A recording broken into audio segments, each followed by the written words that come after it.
Welcome into the Cris Collinsworth podcast, joined by the dazzling duo of the Tailgate podcast. My guys, Mike Renner, Austin Gayle. Properly dressed for this one here. You guys are you're in a battle for the final spot here, right? I mean, this is Michigan, Notre Dame, and what are we thinking? We have been on quite the tour this year. Mike and I in the Tailgate podcast, we've been on trips to Tennessee. We went up to Ohio State, Penn State, Notre Dame. We've been everywhere. This is probably going to be the best atmosphere of the entire trip. We're going up to Ann Arbor, obviously Ohio State, Michigan. Michigan is an 8-point dog. Michigan's likely going to lose. They haven't been Ohio State since 2011, but I mean, this is going to be easily like the game of the year, right? I mean, this is one of the biggest games. Have either one of you guys been? Have you been in the stadium? I have been to Ann Arbor once. I've been to the Big House, and I covered a game in Ann Arbor a few years ago, but I didn't get a chance to live in the actually be in the audience, actually be in the atmosphere. It's going to be insane. I've never been, actually, so this is my first time in Ann Arbor. I've never been either. It's amazing that when Notre Dame played Michigan, when Austin was playing, it was always the second week, which meant it was our first week on the NFL. So we had 2 games that weekend, and I never got to go, which I really regret. Holly, my wife, who went several times, said that it was like amazing. Like the stadium bounces when they get you can feel movement inside the stadium when they get it going out there. We've been to 6, I think, or 5 stadiums with 100,000 so far this year, and it is different than your run-of-the-mill NFL stadium. You can feel it. Yes. 100%. Happy Valley for the whiteout between Auburn and Penn State earlier in the year was honestly shaking back and forth. The press box is kind of on like. Really? It's the most electric atmosphere I think I've been to this year. I mean, it was literally Penn State could gain 4 yards, and the entire stadium was just ripping, dude. It was insane. They were in 2 hours before the game. We got there a little bit earlier, explored the press box, get some food, and the stadium was 60% full 2 hours before the game. College energy is a totally different energy. I don't think I've ever been inside a stadium of 100,000. I was just going. I haven't been to Ohio State. I haven't been to Michigan. I haven't been to Penn State. Where else? Tennessee is 100,000, and so is Alabama. We never played Tennessee in Tennessee. I played at Florida. Ended with a huge fight after the game. That was fun. Nice. Oh, nice. Anywhere else? I think Alabama, Tennessee. I think California stadiums. The Rose Bowl, I guess, would have that, right? They are, yeah. Upper 80s or 90s? Texas and Texas A&M are also over 100,000. But wow, that's going to be awesome. You got to get out, Chris. You got to go out to Happy Valley. No. You guys are like from the beginning. What did I tell you? I was like, you guys just go. Yeah. I want you to go represent. Now, are you putting up little banners? Do we have PFF banners out banners there? We haven't had, but we have been meeting up with a lot of fans throughout the trip and giving away hats and just talking ball and all that stuff. But we have big plans for next year. How many guys did you give the hats to? Every hat was given to a girl. Tell the truth. I wish it were more. No, I wish there was. Yeah, a lot of guys. It's a lot of It's indicative of the PFF fan base. Brand, Tailgate fan base. Our brand is covered. All right, very good. All right, well, let's break this down a little bit because, and I'm going to admit, I generally, I watch some on television while I'm studying on Saturday afternoon. That's a total work day for me, but, it's sort of in the background, and so I'm trying to pay attention, but generally I watch college football getting ready for the draft in the off season. So I watch the NFL in the fall, and I watch college football in the spring, which is not a bad way of doing it. But so we've got a thousand different things to cover here. But let's start off with the playoff rankings, which are going to come out tonight. Yeah. And we're going to do this on Tuesday afternoon about whatever it is, 4:00 here. So Georgia, that one's easy, right? We're good. They're number 1. No battle with that. Ohio State now number 2.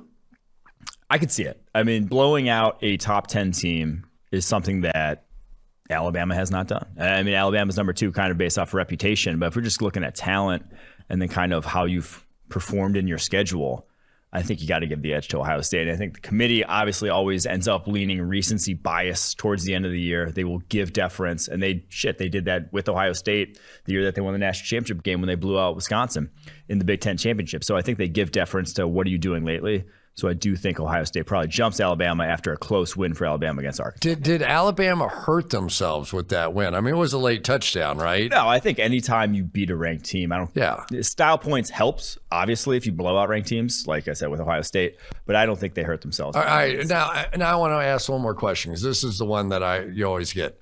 So let's say Alabama loses to Georgia, and there's a couple of different ways, right? Yeah. You lose, but it's close, and it's game on. Does that knock Alabama out with 2 losses?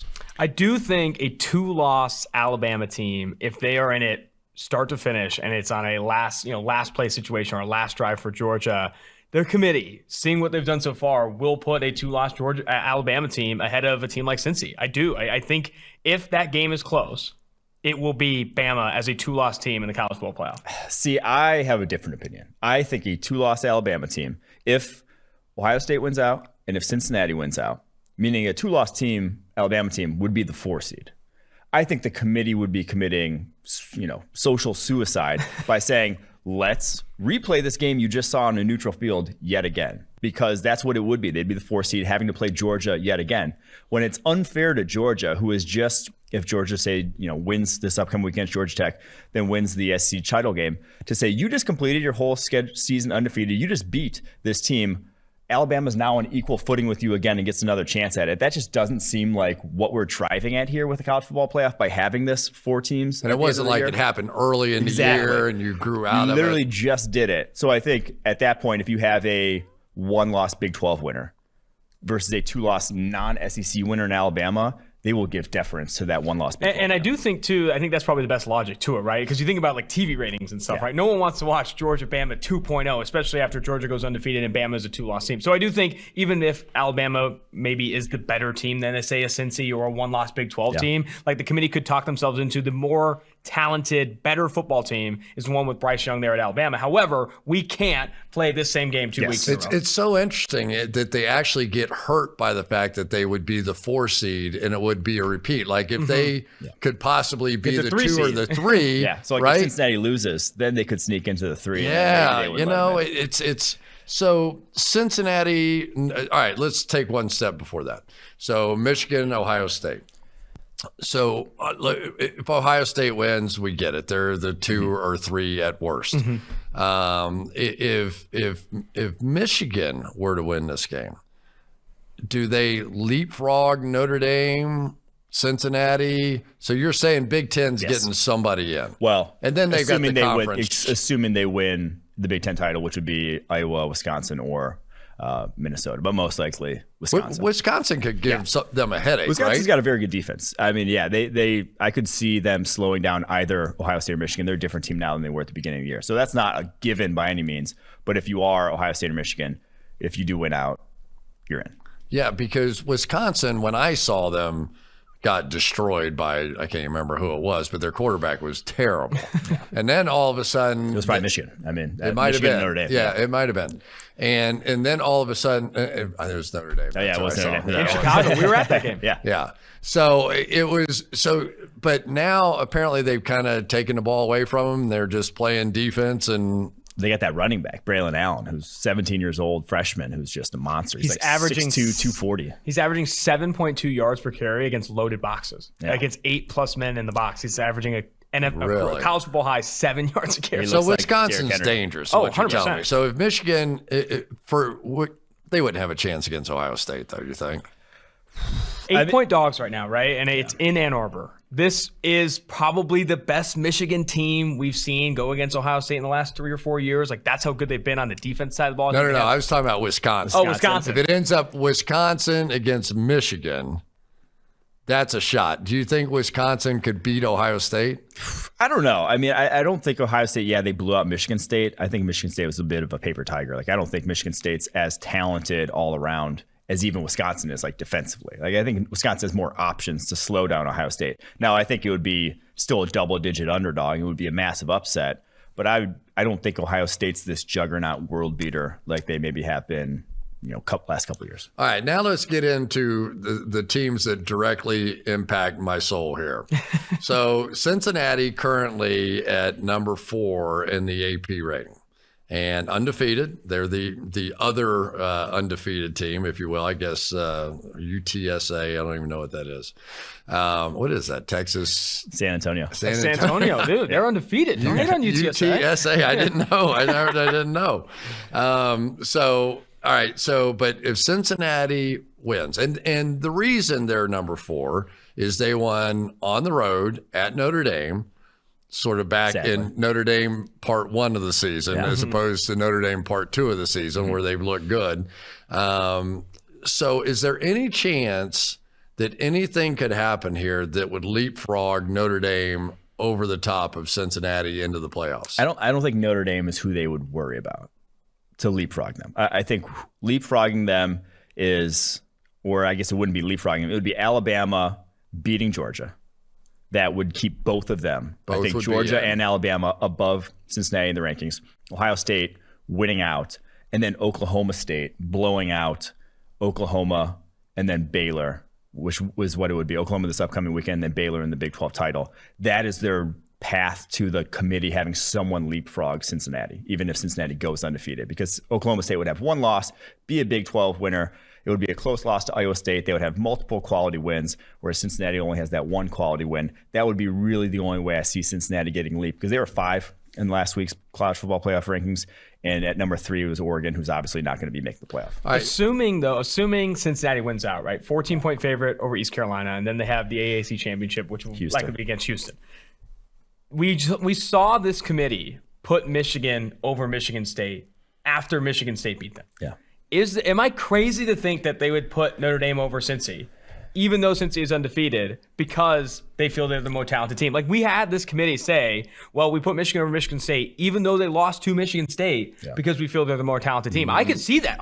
It would be hell. It would be chaos. Money. And that's more money, though. That's right? More money. I mean, there's no doubt, right? That's gonna. It shouldn't play a factor. But you just wonder, does last year help Cincinnati any at all? The fact that they played an SEC opponent, probably should have won the game, got beat on a last-second field goal. Yeah. There should be no carryover, but sometimes there is. At least that they gain some credibility with that almost win last year. For my money, it should, because this is damn near the same team. They lost 3 guys from that team, 3 like real starters from that team last year, and now bring back pretty much every core player. They bring back quarterback, the NFL quarterback that they got. They bring back the NFL cornerback that they got. Like, they bring back the NFL defensive end that they got. Like, they have a lot of dudes that are going to be first or second round picks on this team. And that is why they kept it close to Georgia last year, who's the number 1 team in the country. Now, obviously, Georgia got better in a number of ways, but I do think that should at least give them the credence of, hey, this isn't Hawaii, going 12-0 and getting their housed by Georgia. Like, this is a real team in the college football landscape with real NFL talent that doesn't usually exist at the Group of 5 level.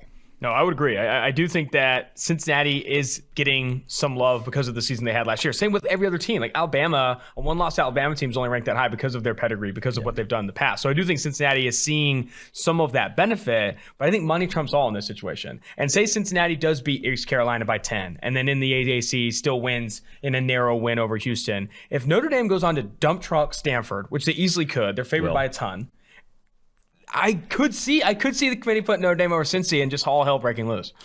Is it an advantage now to Notre Dame that they don't have to play in a conference championship? I said this a handful of times, and Mike disagrees. I do feel that because they don't play in a conference championship, it does benefit them in some ways. I mean, there's so many games this year where they're objectively playing bad competition, right? And early in the season, they're squeaking out games against Akron. I mean, this was a bad football team to start. And you don't have to have that final challenge. It's Toledo. Yeah, you know what I mean? It's like everybody else is having to play that final big challenge, a worthy opponent to get your way in. And Notre Dame's sitting there after they look great. Yeah. They look great, but against what? But I will say, like, if they were in the ACC this year like they were last year, and they get, Wake Forest to prove themselves the last game of the year, and they win that game, that can put you over the edge. That like I was talking about with Oklahoma State. If Oklahoma State just had Oklahoma this weekend, win that game, they're not leapfrogging Cincy. But because they have that extra game at the end of the season to prove themselves, they can then leapfrog when you maybe did struggle early on in the season. So I'm not sure, like I said, if Notre Dame does get left out in the cold, it obviously would have behooved them this year to have that extra game. I guess playing an extra game, playing this championship can hurt you and help you. You know, like if you are looking to leapfrog, even like Notre Dame's case, if Notre Dame had a game after Stanford against Wake or something, that could help them, like you said. Like I do think that when you're looking to leapfrog, you need that extra game. But when you're ahead, right, like Cincinnati's ahead of them, but they got 2 games left, one against, obviously, ECU, where they should win on the road, and then Houston, which will be a tough championship game. All right, let me give you one that, because this could happen. This could easily happen. Alabama beats Georgia in the SEC championship. Michigan beats Ohio State. You're saying something could easily happen. That one, that would be tough. Michigan. All right, well, I mean, whatever. Saying. All right, let's say those Michigan two things happen. Now, what does it look like? Is Alabama the number 1 team? Is Ohio State number 1 team? Well, Ohio State's not. Ohio State's out. If Michigan beats- wins- No, I'm sorry. Right. If Michigan wins and Alabama wins the SEC championship, I do think they put Bama 1. Yeah, Bama's 1. I think it would just be Georgia 2, honestly. Because you wouldn't want to put Georgia in, like 4, right? And then have them playing that They'd next have game. to play It'd have to be again. 2 or 3. And then Michigan 3, and then probably Ohio State's out then at that. Yeah. And Cincinnati's in. Because you can't put a 2-loss Ohio State non-Big team Ten representative, even their conference championship game, is just a difficult sell to the So committee. Michigan upsets Ohio State, and then Michigan gets beat in the championship game, and you eliminate the Big Ten. That would eliminate the Big And Ten. then I think the Big 12 becomes alive, right? Then Oklahoma State starts to get interested. But then you also, it's wild. It really is wild. It's fun to talk about. It's fun to talk about, but this is also why, like 4 weeks ago, when people were freaking out that Cincinnati is 6, and I didn't think they deserved to be 6. I was like, it's going to shake itself out at some point. Like we're not going to end up with 5 one-loss teams or 5 undefeated teams. You're going to teams lose every single year. We saw it already with Michigan State losing multiple games, Oregon losing, all these teams at the top who were ranked highly earlier on. Now all of a sudden the sort of cream rising. All right, here we go. I want you to tell me what the playoffs should be. There are no politics involved. Mike has a good take on that. I want to know who are the best 4 teams in college football. I don't care if they have a 500 record right now. Who are the best 4 teams in college football this season? Okay, so the best 4 teams is different than, in my opinion, what the playoff should be. The playoff should be earned. Like it should be a reward for what you did this season. So if you are Alabama, and I'm not debating that Alabama is one of the best 4 teams in the country, but you can't lose to Texas A&M. You can't lose to an average, You don't earn that slightly spot. above average SEC team if you want a claim to a spot in it. So how I think it's going to shake out, if I had to put money on how it actually shakes out, Georgia is going to beat Alabama in the SEC title game because Georgia is an absolute house. Georgia is the juggernauts that we've seen in years past of these teams that we think of unbeatable, where it's the Clemsons, Ohio States, Alabamas, who just roll every single week. That's Georgia this year. They are the lone team in college football that looks like that week in and week out. So I think they can shut down Alabama. So Georgia at 1. They're going to beat Alabama. I think Ohio State is going to, at this point, roll through Michigan and Wisconsin, win the Big Ten. They're at number 2. And then at that point, I think Cincinnati ends up at number 3. I think they win out. And I think they are kind of that next team The up. first other. The right? first kind of They other would be the of who's first not other. really housing everyone. And then I think Notre Dame sneaks in at 4 because I think the Big 12, the way the committee has seen them so far, are not getting a lot of love. Rightfully so. The Big 12 does not have a single player on the top 50 on the PFF draft board. The entire conference, they're not going to have a first-round pick for the 2nd straight year. This is just not a super talented conference as a whole. So when you look at Oklahoma State, who plays Oklahoma this weekend, if they win a close one to Oklahoma and lose against Baylor, I just think the Big 12 is going to shake itself out to where neither of those teams, whether it's Oklahoma or Oklahoma State, is going to look dominant over the next 2 weeks to leapfrog Notre Dame in the rankings.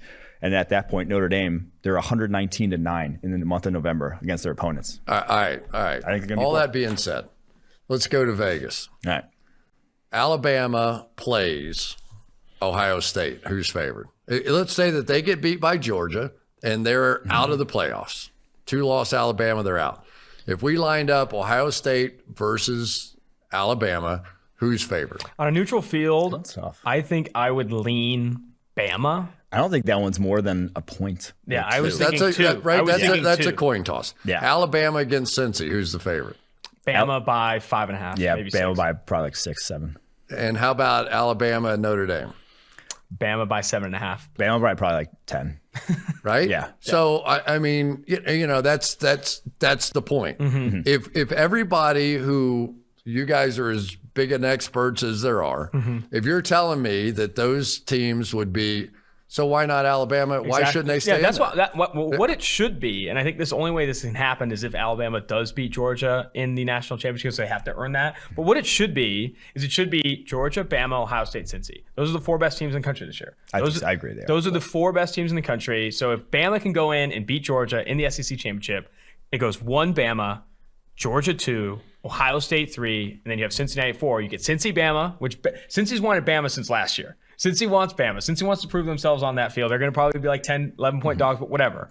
Then you have Alabama, Ohio State, 2 of the most electric offenses in college football, the 2 Heisman favorites. I think that's what would be probably the best TV too. And it makes it easy at that point. Exactly. Because then you could do, if you want to do the Cincinnati doesn't deserve it, and I went to law school at Cincinnati, so there you go. I'm cheering for him to get in. But if you wanted to go for that, you could flip Notre Dame in there for Cincinnati if you're going to say whatever you're going to say about that situation. But that would be nearly impossible when they went to their place and knocked them off, right? Yeah, even I would be set. I would, as a Notre Dame fan, an alum, I would be like, that's a little too far. That ain't right. In my opinion, they could do that, and the money would probably point in that direction, right? But that would be the last straw for this being only 4 teams. Like, that's the last straw. Let me give you another scenario. Is the SEC deserving, and I'm an SEC guy, I went to Florida, is the SEC deserving this year of the kind of respect, or is this a carryover from when the league was great? We've got Texas A&M at whatever, 14, something like that, 14. You've got Arkansas at 25, something like that.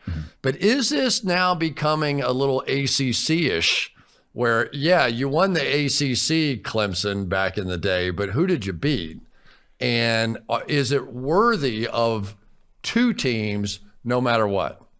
I do think that it's been overstated, like being in a Power 5 conference sometimes, because a lot of these conferences are top heavy, and you could argue the SEC is probably not one of the more top heavy conferences, but Georgia, Bama, Texas A&M, Ole Miss are probably the 4 best teams in that conference. After that, like Vanderbilt, Missouri, South Carolina, Tennessee, Florida, like we are talking, yeah, they're technically Power 5 teams, but how much better are these teams than a lot of Group of 5 teams? I think that it does get, one of the most overstated things in college football in this committee is that the Power 5 means more. It does at the top, right? The top teams in college football are those Power 5 teams, are Georgia, are Bama. You know, you go to the SEC, or the ACC this year has been kind of bad. Wake Forest, Clemson, whatever. But the top teams in the country are Power 5 teams. But the bottom of the Power 5 conferences, there's a lot of teams in the Group of 5 that are objectively better, in my opinion. I will say this about the SEC. So Georgia's going to win, more than likely going to win the SEC. The 3 teams after them, Alabama, Ole Miss, A&M, could probably have won the Big 12 or the Pac-12. Like that's, and the ACC. I don't think the Big 10, but I think all 3 of those teams could have legitimately won. And that's how good the SEC is. Like they still are the cream of the crop by a good margin. But that doesn't necessarily mean, like you said, do they deserve 2? Well, if Georgia dominated your conference from start to finish, you don't deserve 2 because they're obviously the best team. You shouldn't give another team in that conference a chance to fight Georgia. That's unfair to Georgia to have to do that again, to have to, like I said, play another team in your own conference to prove that you're the best team in the country. You've already done that for 13 weeks. All right. Let's go to the Heisman Trophy, because Stroud put on a show, right? Yeah. This past weekend. Is he the clear-cut favorite? Bryce Young, I keep hearing that. And is there anybody else that you would even put in the category, or is it just a 2-person race at this point? I mean, it's a 2-person race. I will cede my position on Kenny Pickett, the Pitt quarterback, even though I truly believe he has been the best actual quarterback this year. PFF grade, he has the highest PFF grade. What he has done with far, far less talent, maybe just objectively look at it. Jordan Addison's been good. Okay, Jordan Addison's good. But Ohio State is going to have likely 2 first-round wide receivers this year and a first-rounder next year. Alabama is going to have a first-round wide receiver and probably a second-round wide receiver this year, and maybe like a first-round tight end in the future. First-round offensive tackle. And a first-round, I'm not even getting to those, where they both have first-round offensive tackles as well. Like this talent around them is unlike anyone else in the country is working with this season. They are still, that's why they're Alabama and Ohio State. And Kenny Pickett is obviously putting up similar numbers, more passing yards, not as good a yards per attempt, right there in the terms of touchdowns at Pittsburgh, where no one puts up those numbers. So to me, that's more impressive. And obviously, he's not going to get it. They have 2 losses. They are not this juggernaut that it goes to the best player in the best team, which is kind of what the Heisman's become. But to me, he's been the most impressive, the most outstanding player in college football. But yeah, it's Bryce Young or CJ Stroud. The thing is, though, like, how do you decide between the two? Because, like I said, identical in terms of surrounding talent, identical raw numbers, total numbers, PFF grades, it's all goddamn about the same. There is not a lot to separate these two right now. It's just Stroud's kind of getting hotter at the finish. I think what you said in that is that the Heisman has become the best quarterback on the best team. And that's why when you look at odds right now, CJ Stroud is minus 200 to win, and Bryce Young is plus 150. No other player in the country has better odds than plus 2,200. It is legitimately a 2-quarterback race between 2 teams that are going to be the best teams, one of the best quarterbacks in the country. Georgia's quarterback, if they stuck to one of them this year, it's been a combination of obviously JT Daniels and Stetson Bennett, would probably be ahead of this list. But because they don't, Ohio State's likely going to be the number 2 team in the country. If they win out and go as the number 2, Stroud would win it. If Bryce Young beats Georgia in the SEC championship, he'll win it. It's that simple, in my opinion. I think any other bet's losing money. So if you're an NFL guru and you get to take one of these quarterbacks, who is it? Bryce Young. Yeah, Bryce Young, I think, is the better NFL prospect. But Stroud has been phenomenal this year. Yeah. And describe the difference between the two. I like Bryce Young's pocket presence a lot better. I think Stroud's a little bit more prototypical physical tools for the quarterback position. But Young is just so good at manipulating pockets. Like, their offensive lines, Ohio State's offensive line, in my opinion, has been a lot better than Alabama's this year in terms of at least pass protection. I think Young's had to do it under pressure. I like his touch. He just really is a polished sort of passer already. Whereas, I mean, damn, after the Oregon game, people were calling outside for Stroud to be benched. Like, he's kind of up and down a lot more so than Young has been. The accuracy hasn't been as good for Stroud either. Like, Bryce Young has been very accurate with the football all season long. I think that's something that when you're looking at college to pro projections and a lot of the work that your friend Eric Eager has done, you want quarterbacks like Stroud or like Young that have been more accurate. And I think but I will say this too, though, it's very early in both their careers, right? Like, Bryce Young and CJ Stroud are not draft eligible this year. They obviously have that next season. So I think a lot of opinions could change as these guys legitimately develop from 19-year-olds to 20-year-olds. Sounds like Mac Jones and Justin Fields. I mean, it sounds like, is it the style? I mean, is it just what they're developing?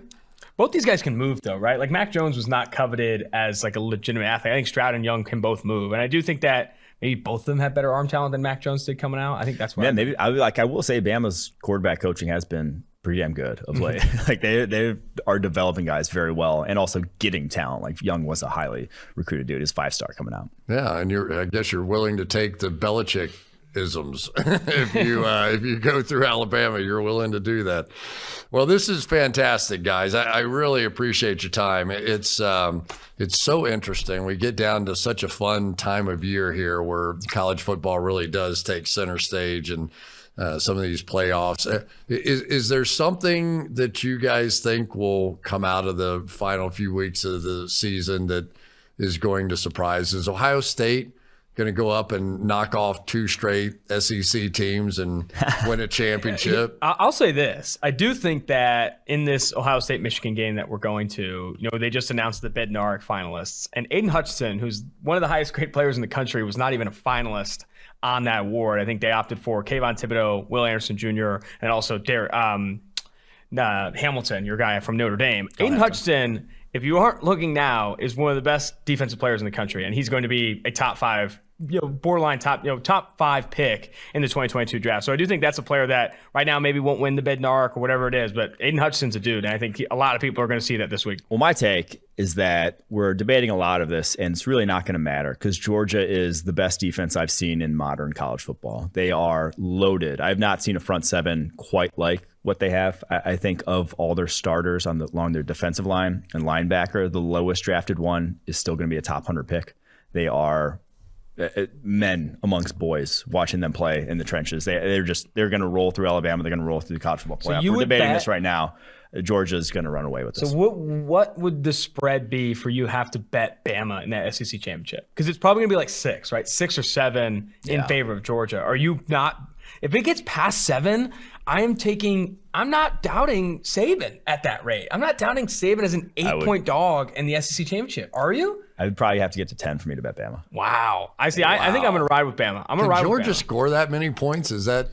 I think you would have to make that like a 30-19 win kind of thing. Yeah, I mean they've kind of cobbled together some better offense of late with Brock Bowers as a freshman tight end who's looked very good. I think they've improved at least enough to where I just don't see anyone scoring 20 points on that defense. I mean, they've improved a ton, right? I mean, people forget that first game, and that was when JT Daniels was starting for them. They only beat Clemson 10-3, and Clemson has been awful all season long, and their only touchdown was on a pick 6 from DJ Uiagalelei. I know they're a much better football team than they were then, but that was one of the better teams that Georgia has faced this year. And, like, I wouldn't be surprised if the game was kind of a sweat like that. I wouldn't be surprised if Georgia-Bama ended up being a 13-10 type of grind and pound game because both those teams are really talented. I think it'd be overstated to say Georgia. I think a lot of people are getting on this hype train of Georgia's going to blow out Bama. I'm just not ready to. I'm not going to be the guy sitting there doubting Saban saying he's going to get blown out, okay? Especially with how good Bryce Young has been this year. I'm out on that.